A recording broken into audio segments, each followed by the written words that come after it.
Since that the teacher is teaching something that is outside of the purview that the student has,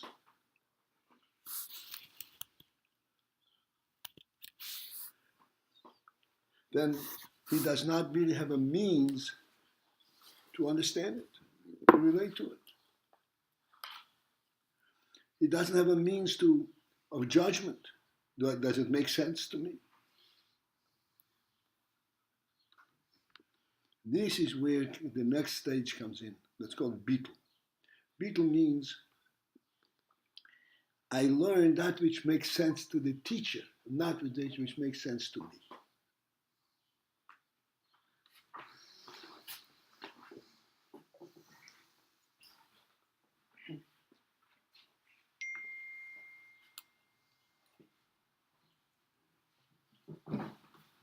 We thought about it, we spoke about it all the time.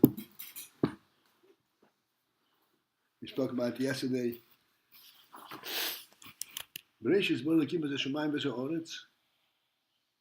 that tell you? It tells you that the only one who knows what the Shemayim and Oretz are about is the creator of the Shemayim and Oretz. And you want to know the Shemayim and Oretz from the creator's perspective. The creator tells you, this is what you're supposed to know, this is what you're supposed to live, this is what you're supposed to act and be fine, and he accepted. And you go into the teacher's world of observation, of value.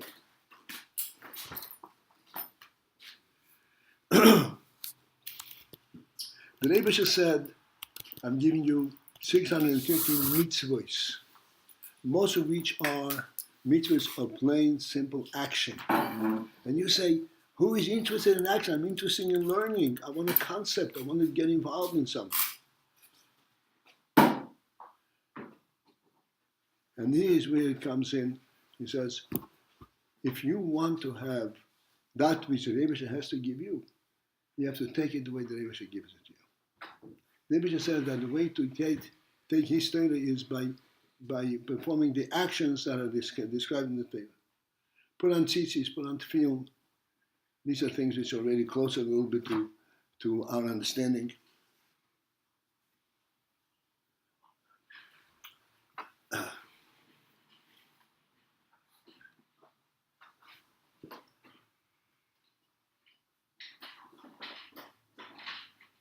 Mitzvahs are basically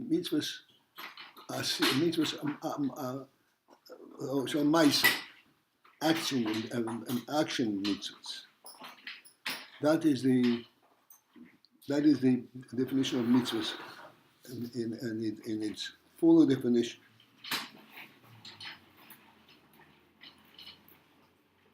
Even learning to, you were saying this has to do with seichel, but the way to learn Torah is not to start right away to try to understand what you're learning.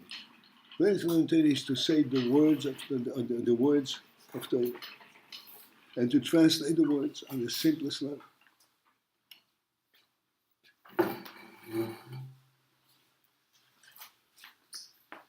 And then to further repeat it until it becomes imbued in one's memory, and to be able to think about it multiple times until it takes shape in your own mind. You make yourself understand what the Torah teaches you. Not you understand it because it fits into your thought process. This is how you learn Torah.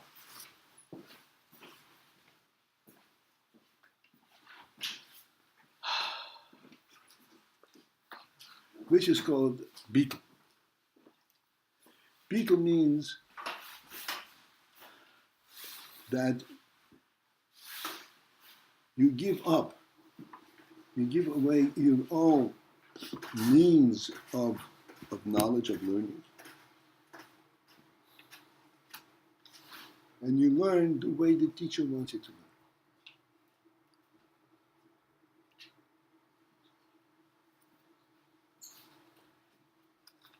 This is how the Nefesh HaBahamis can be taught Torah concepts, Torah principles. Nefesh HaBahamis looks at food and it says, it looks luscious, it looks good. Let me taste it. And you tell him, you are not even allowed to taste it because it's not kosher. And Nefesh HaBahamis says, I don't know what's kosher. What's kosher about? As far as I'm concerned, it's food. So you tell them there's another criterion for food completely. Food is that which the Rebbe that tells you to eat, not which you discern as being food. This is big. You completely give up on your own judgment, your own discernment.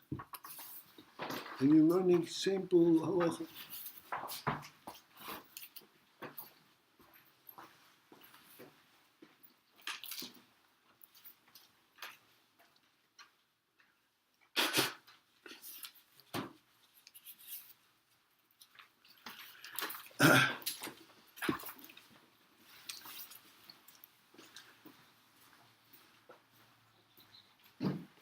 Afterwards, once you have absorbed and taken in the teaching, the Torah, then there's a second stage, and then you are capable of actually relating and developing your own seichel to be able to coincide and acquiesce and agree with the seichel of Torah.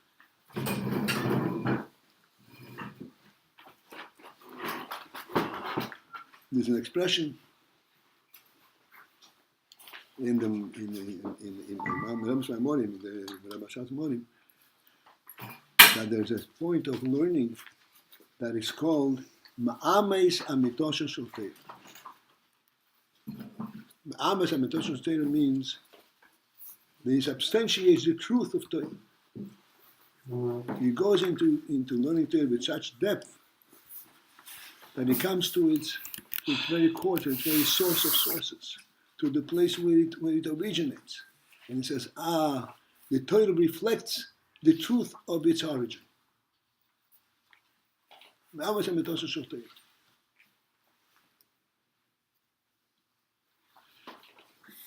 This is clearly a much further stage. But in order to even start on this path, one has to first have to be the Nachno and Beetle. I don't see anything what you show me, but I'm going to there where I show that which I don't see.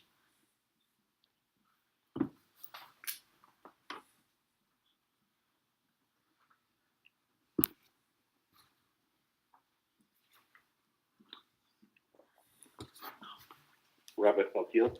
Yes, sir. So it's hard to see the distinction between these two things, Hafna and Bittul. What happens if he has Hafna, but he doesn't have Bittul? He's listening to the Rav, but what's going on?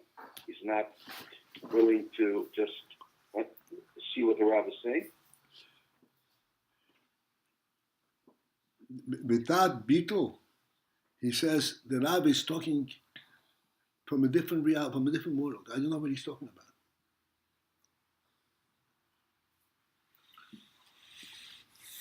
Not I don't understand what he's saying. I have no idea what he's talking about.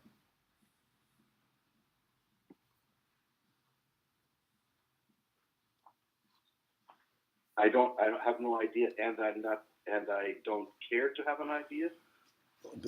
Without Beetle, you don't care. Without Beetle, you don't care. This is where Beetle comes in.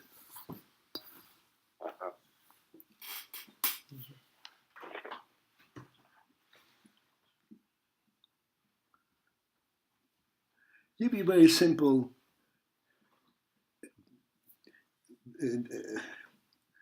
experience like of something that I akin to that. We always say, somebody says on top of the Empire State Building.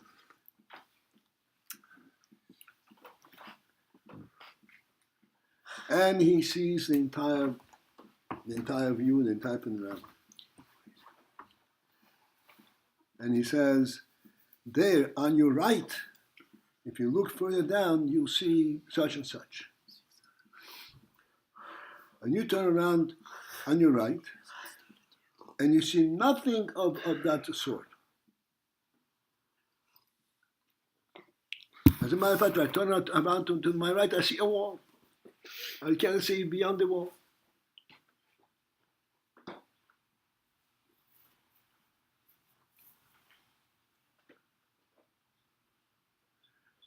And therefore, you completely dismiss that piece of information. You up there don't know what you're talking about.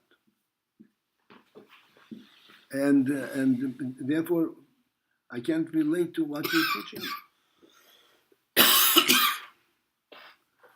Beetle means, look, you don't see it, but I do see it. Take it from me. It's there. I will try to describe to you what I see, and you try to learn it from my description.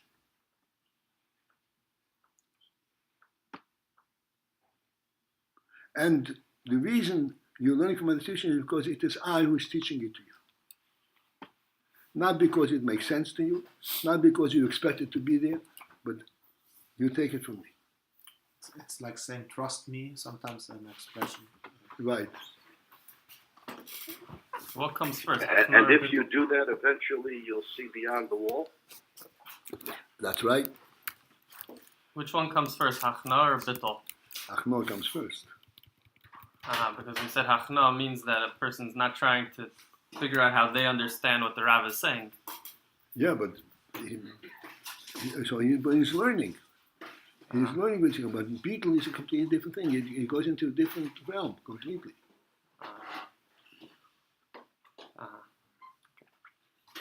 He's accepting like the Rav's perspective, even if he doesn't. Not in perspective. He doesn't say the Rav probably knows what I'm just taking what the Rav tells me. The Rebbe uses a terminology sometimes. The Rebbe says sometimes that bittul is shaykh al pit. And that Rav Moshe did me. The slakin or else we didn't see you come in. Welcome. Yeah.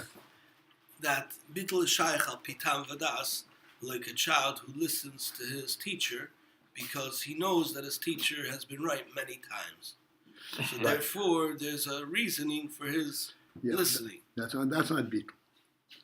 Is that achna? Well, it's not Achno. That's what he's saying. Trust me. Nice trust.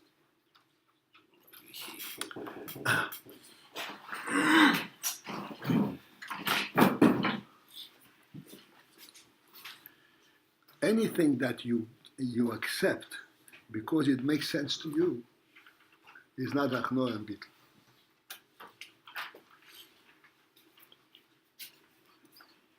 You're basing it on your previous experience. So the trust me is based upon what? No basis. That's right. You want to know what I know.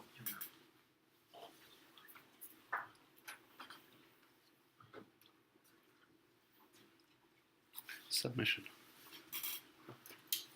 Right? Yeah, it's If you want to know what I know, you have to completely join me and know it because I know it, not because you have a means to know it. And as a matter of fact, at first, your knowledge will completely be reflective of what I know. Like I always say, it always is a clear statement. Omer Rove, Omer Rav Nachman. You know, Rav Nachman, it's a common in the Gemara, but it's everywhere. Rove was a huge, great Talmid Chacham. You know Kolatera Kula. In order to be in the category of Anamoira, you have to know Kolatera Kula. And yet, he was constantly saying, here's what Rav Nachman said. Why do you have to go to Rav Nachman? You know you're on your own. So he says, I know, but I know only because Rav Nachman said it to me. And it is real and true to me because Rav Nachman told it to me, not because of my own verification. Not because it makes sense to me. That's when you're a Talmud, and that's when you'll be uplifted to the Rab's level. But there's a reason why he accepts that what the Rab says is true. He has to send something that there is the truth. I mean, when he learns about the Rab teaching here, he's teaching, you're learning not because it's true, but because the Rab's teaching it. right, but why does he do that? He has some kind of sense that this is the truth, no? No. Hagasha. What about Hagasha? So why does he accept the Rab? Oh.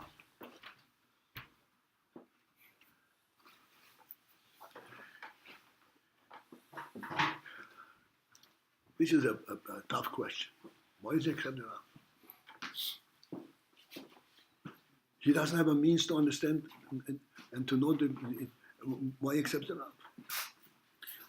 Is it because he senses that the Rab knows? I don't know, but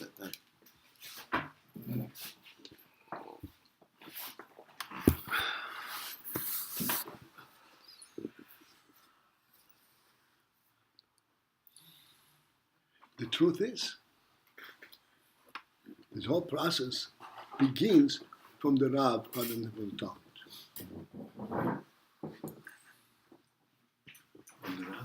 From the Rab rather than from the Talmud. The Rab, this is how it was all the way from the beginning, from Moshe Rabbeinu. The Rab gathers the Talmud and says, I'm going to teach you something. And the Talmidim say, we're here. We're here. The whole teaching begins because the Rab wants to teach, not because the Talmud is anxious to it. When the Talmidim say we're here, that's Hafnah? Yes. It's wonderful. This is what the Beetle, and they say, you tell us, we have no idea what you're going to tell us. This is Amos Beetle.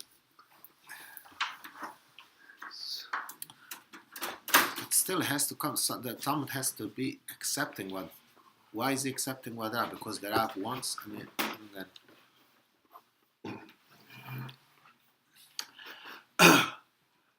Okay.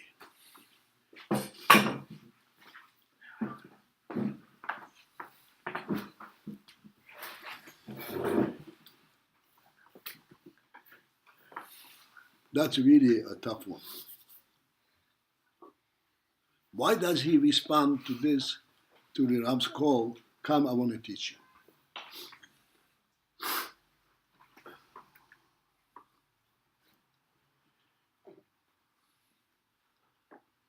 And the answer is that he, within himself, knows that he knows nothing.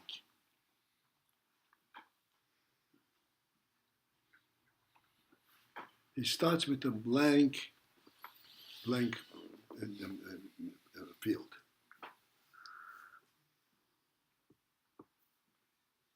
Why does he know nothing? He sees the whole world. So he recognizes from his own neshama that this knowledge is not considered knowledge.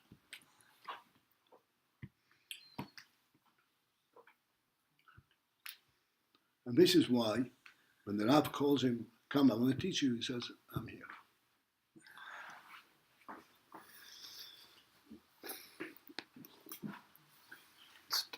And he senses that the Rab does know.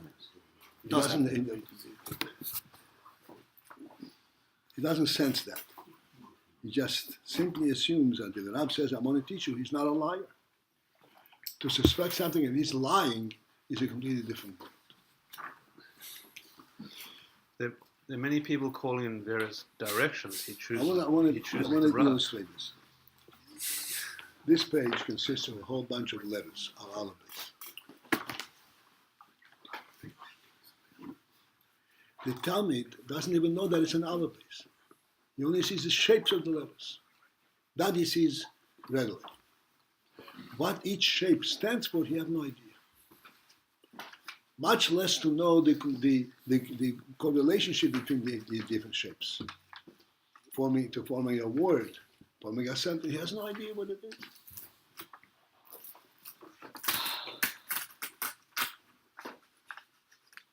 So the Rab calls him in and says, look, you see this shape? This shape means an aleph.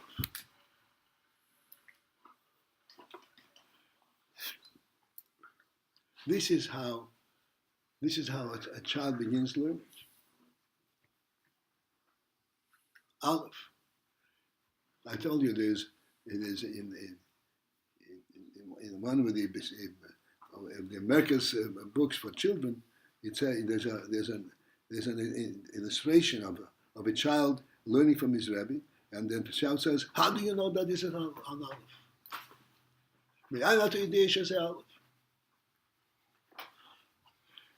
So a child who questions his teacher, is not a teacher, he's not a student.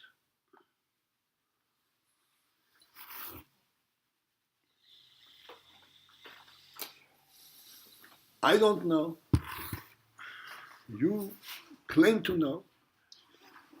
It is beyond a human self-respect to claim to know what you don't know.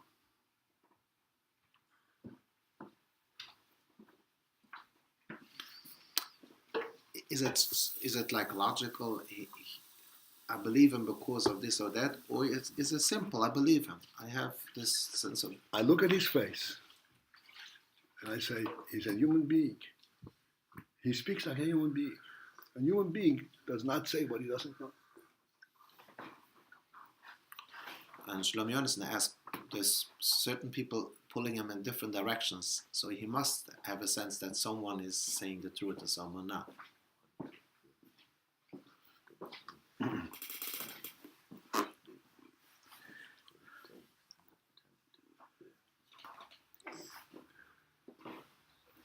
That stage of being pulled in different directions is not at the starting point.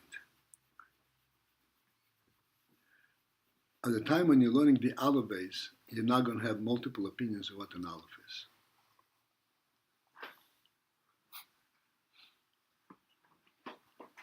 But we're speaking about Umar Nachman. This is in the much later, even then when he was already a Rova, then even then he has.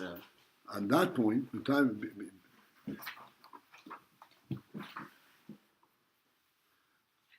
At that point, his whole seichel is a seichel of Rav Nachman.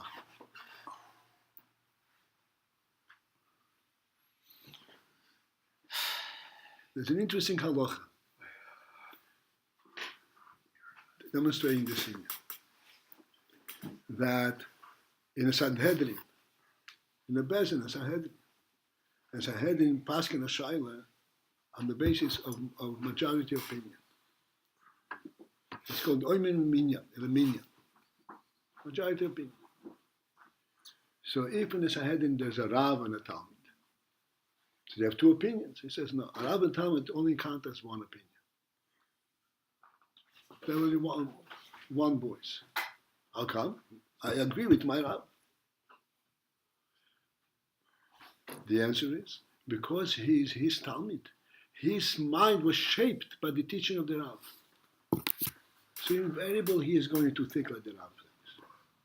So this is how he was trained to think.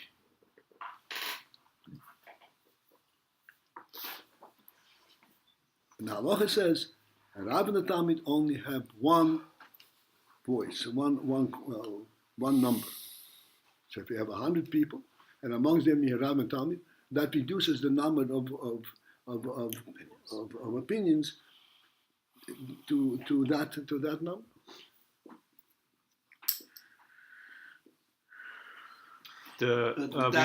We said about the way the relationship starts. So 2 elements. One is the Rav initiates; he calls together the group. So in English, you might call it charisma, or he has something to give. On the side of the recipient, we've said he feels he doesn't have anything. He feels his knowledge doesn't amount to anything. He has a lacking. He has a yearning, and that there's a matchup. This is a great match, and this is the basis. It's not altogether clear how. Not even that much, because prior to going to Cheder, prior to learning, he doesn't know the value of learning. Fine, that's like saying he has a yearning, but not even knowing what it's for. Comes the meeting, and there's a match. Rebbe and Chassid, they're now one number, like you said. Rav and Talmud.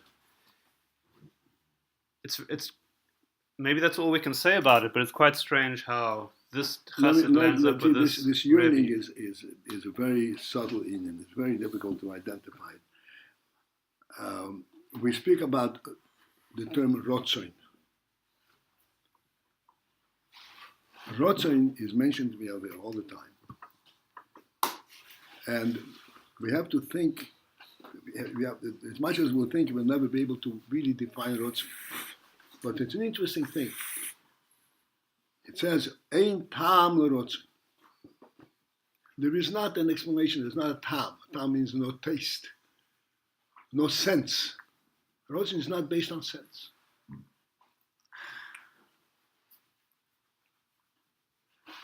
What then is rotzoin?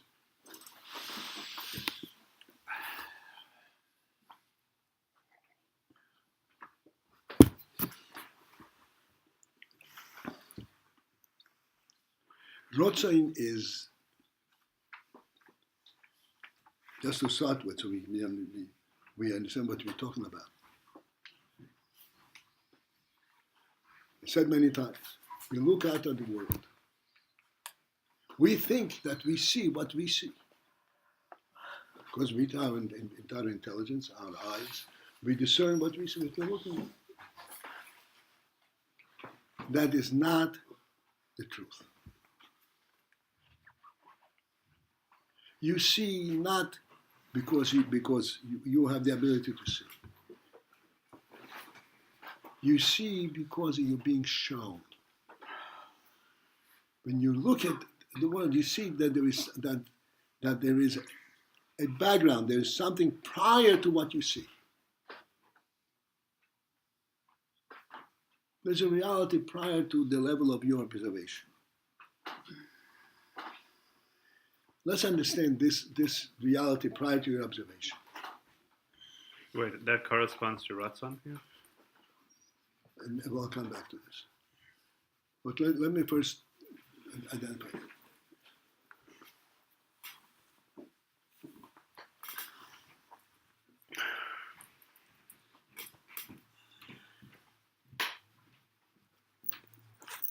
The object, the pnimi, the elements that you identify in the world, the tables and the chairs and the trees and the houses, all that needs definition. What are you looking at? And if they don't fit your definition, you say this doesn't belong here. Take this table away. This tree of doesn't belong in here. He said this doesn't belong. Okay. I don't think that this voice cuts it off. It's What? a different. Yeah, it is. This one. You'll see in a second. Welcome to IDT Connect. Please enter your conference ID followed by. Welcome to the. Thank you. You are now entering the conference room. To exit the conference room, press ***. For help, press *9. Participant number 1. Is it more correct to say Let me finish that. Bush boraj.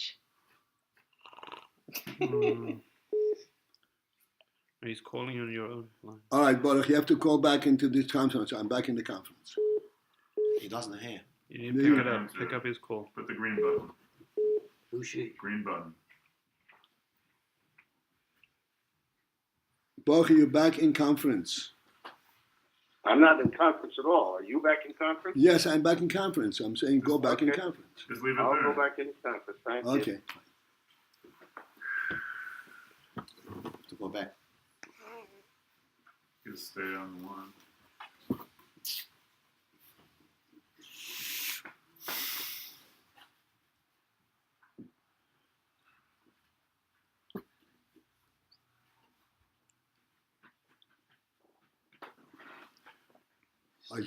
Going back to Rotzen, going back to our observation. Ein Tam L'Ratzon. Ein Tam L'Rotzen. When I'm looking at that which I see, please think with me and you'll see that if I had no interest, You wouldn't if see I had it. no Rotzen, Wouldn't be there. then I would not see anything.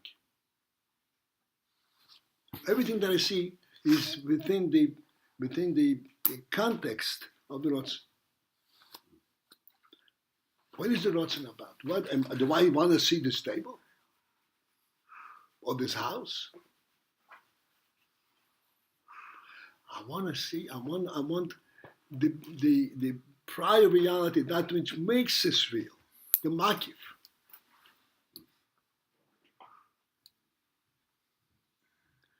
That cannot be wrong. This is, so to speak, the source of sources. This is what I want to. This is what Rotzen connects to. Yeah.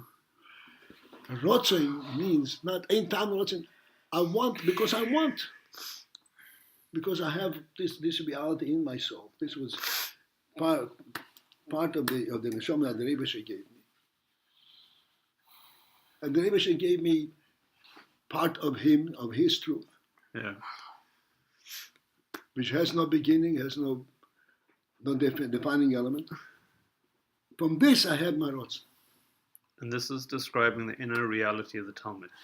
This is having the starting point of the Talmud. Fine. So, namely, and everybody has Ratzon, and this precedes any objects, precedes the house or the tree, is this ground of being or Ratzon. Fine. So now what? Now he. But he senses a lacking, or his Ratzon is not actualized. Why does he go to the Rav? Why does he accept him? The Rav will tell him, I want to teach you what you can discern, what content there is in this Rosh. Oh, he'll show him his own inner reality. That's What is the significance of being in the world?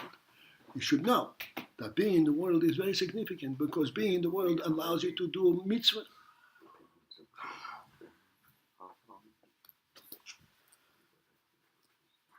In other words, there is a reason why the Rebbe shows you the world. From the Rebbe's perspective.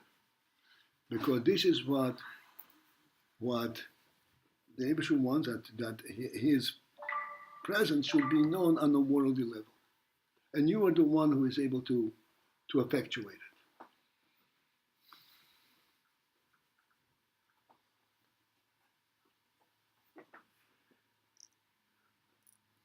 Again, the Rav is calling the Talmud, and he says, "You see, you so to speak impressed, and you're imbued with this reality. Come, I'll tell you how do you get to it?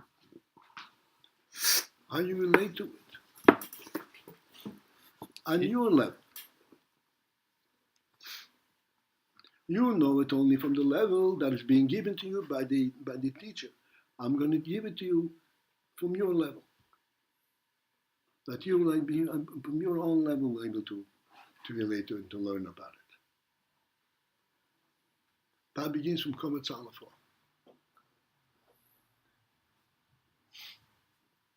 Do you know that a child before you say, when you teach in Kometz Aleph Law, you say, Torah Kimolon Meisha Rosh Hashanah Yanki. This Torah Kimolon Meisha is like making a broch. What is it? Teaching Aleph base. There was a time here in America when the Friedrich Rebbe first came to America, and there were all kinds of different, resources of schools of learning, and they were trying to bring knowledge to the Jewish children. And there was a group. I don't know where they sprung up from, but there's a whole group, very successful. And they said, we don't have to teach Kometz Aleph. All we have to teach is O. Yes. Just like how in English you don't teach A is A, B is B. You say A, B, the sound. Yes. So teach Aleph it's also that way. Thank you. And Aleph with the comets is one entity. It's called O. And Bo, God, and they were very successful. They show that within relatively a short period of time, the child is able to read. It was a very powerful argument. And the Rebbe, I remember I was reading there, they are stealing from the children Kedushas Ha'esiyos.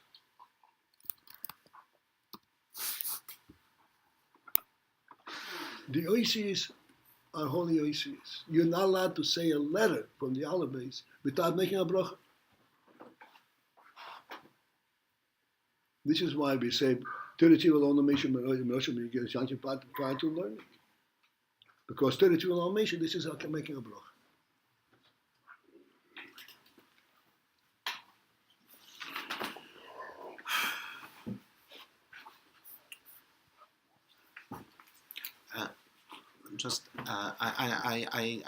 I relate what was explained about how the child approaches the Rav, but on the other hand, there are people who are lying. We said that the human being is saying something, he looks at him and he's saying the truth, but there are human beings who are lying. False prophets, false Mashiach. Just in actual life, there is this phenomenon. I mean,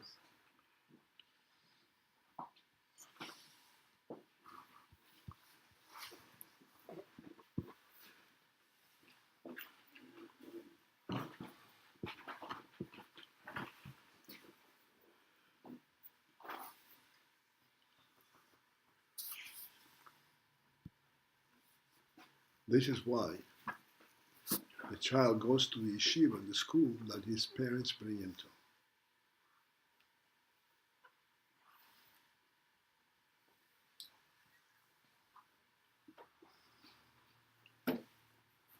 The parents supposedly, they were very exposed. They know the reputation, whatever. They know who this Malamed is. Like I said, the part that he knows is not enough. You know, at in Lubavitch, there was somebody who claimed to be a teacher. And he was teaching Digduk, whatever it is. Digduk is a valuable thing in Lubavitch. The Rebbe, RASHAB, overheard him teaching. And he heard some kind of a comment says, he's out. He doesn't belong here. Why? He's not teaching you a lie. He's teaching, what he's teaching is true. But it's true, not based on the truth.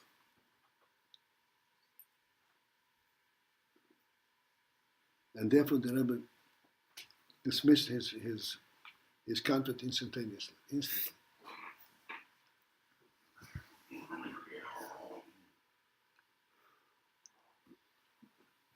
Now, I'm just saying, in general, in life, we meet people and we see human beings are lying. How do we relate to that? I mean, it was just said before, a human being speaking, so he has this certain respect. But we see this. Well, I can't answer this. It's too varied. So the first principle is Hashem mitzvahs. Unfortunately, I know what you're going to say. We have people who apparently appears to be Shemitah or mitzvahs, but in fact, they're not really into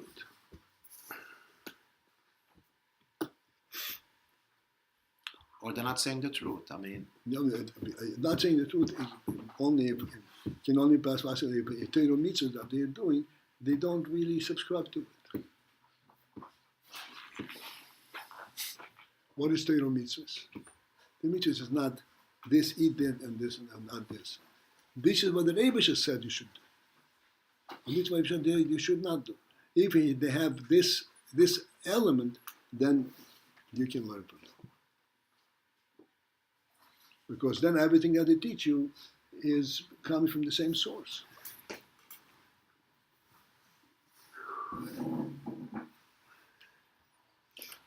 Let me go back to this because we started off with Achno and Bittul, and before we sidetracked, and we did not clarify what is Achno and what is Bittul.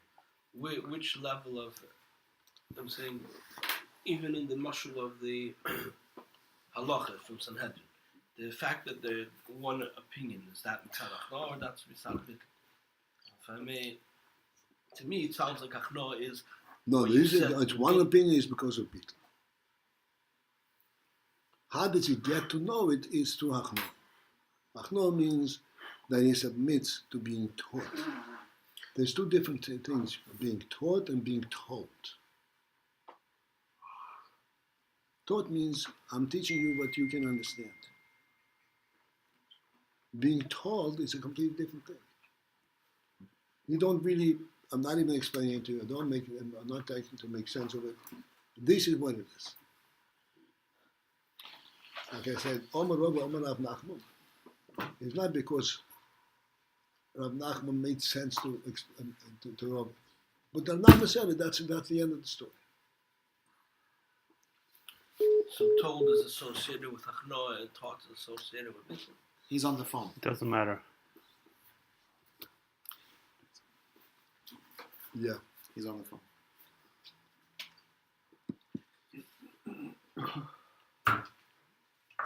Okay. He asked the question. That was the question. So told is associated with Achno and taught is associated with Bittul. Just the opposite. Taught is associated with Achno, and told is associated with Bittul. When you go to a Rabbi, that's Kashai.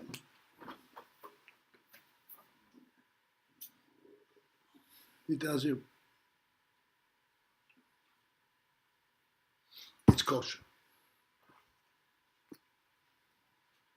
You may eat it. You're eating it because the Rav said you can eat it.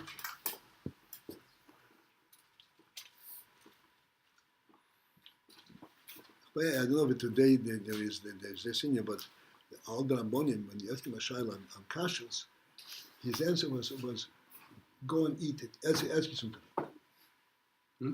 Ask you, eat it. He would not just say it's kosher.